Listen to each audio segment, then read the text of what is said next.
ચાલો સમજીએ વજન કેમ વધે છે. માત્ર વધારે ખાવાથી નહીં, પણ આયુર્વેદ અને વિજ્ઞાનની દૃષ્ટિએ સમજીએ. નમસ્કાર મિત્રો, આજે આપણે એવી સમસ્યા વિશે વાત કરવા જઈ રહ્યા છીએ જે આજકાલ ઘણા લોકોમાં જોવા મળે છે: વજન વધવું અને ખાસ કરીને પેટની ચરબી વધવી. ઘણા લોકો કહે છે કે હું તો વધારે ખાતો પણ નથી, છતાં મારું વજન કેમ વધે છે?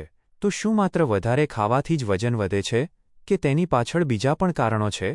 આજે આપણે આધુનિક વિજ્ઞાન અને આયુર્વેદ બંને દૃષ્ટિકોણથી સમજશું. 1. વજન વધવાનું વૈજ્ઞાનિક કારણ. આપણા શરીરમાં ઊર્જાનું સંતુલન હોય છે. આપણે ખોરાકમાંથી જેટલી એનર્જી લઈએ છીએ અને શરીર જેટલી એનર્જી વાપરે છે, બંને વચ્ચેનું સંતુલન વજન પર અસર કરે છે. પરંતુ વાત માત્ર કેલરીની નથી. નીચે મુજબ વજન વધવાના મુખ્ય કારણો છે. 1. શારીરિક મહેનત ઓછી થવી. 2. લાંબા સમય સુધી બેસી રહેવાની આદત. 3. ઊંઘ ઓછી લેવી. 4. વધારે સ્ટ્રેસ. 5. વારંવાર બહારનું અને પ્રોસેસ્ડ ફૂડ લેવું. 2. આયુર્વેદ મુજબ વજન વધવું. આયુર્વેદમાં શરીરની રચના અને ચયાપચયને ખૂબ મહત્વ આપવામાં આવ્યું છે.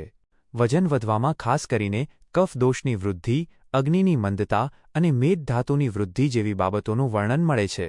જ્યારે શરીરનો પાચન અગ્નિ યોગ્ય રીતે કાર્ય નથી કરતો, ત્યારે ખોરાકનું યોગ્ય રૂપાંતરણ ન થવાથી શરીરમાં સંગ્રહની પ્રવૃત્તિ વધી શકે છે. 3.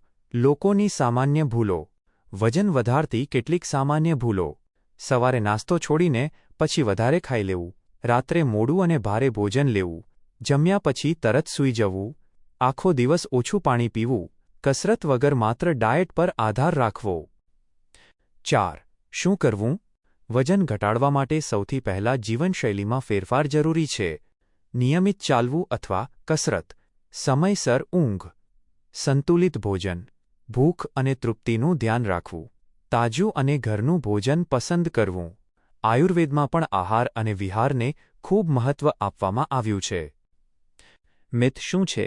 એક વાત યાદ રાખવી જરૂરી છે: કોઈ એક દવા, પાવડર કે ચમત્કારી ઉપાયથી લાંબા સમયનું વજન ઘટાડવું શક્ય નથી. મૂળ કારણ સુધારવું જરૂરી છે. જો તમને આવા આરોગ્ય વિષય પર સરળ ભાષામાં વૈજ્ઞાનિક અને આયુર્વેદિક માહિતી ગમે છે, તો ચેનલને સબસ્ક્રાઇબ કરો.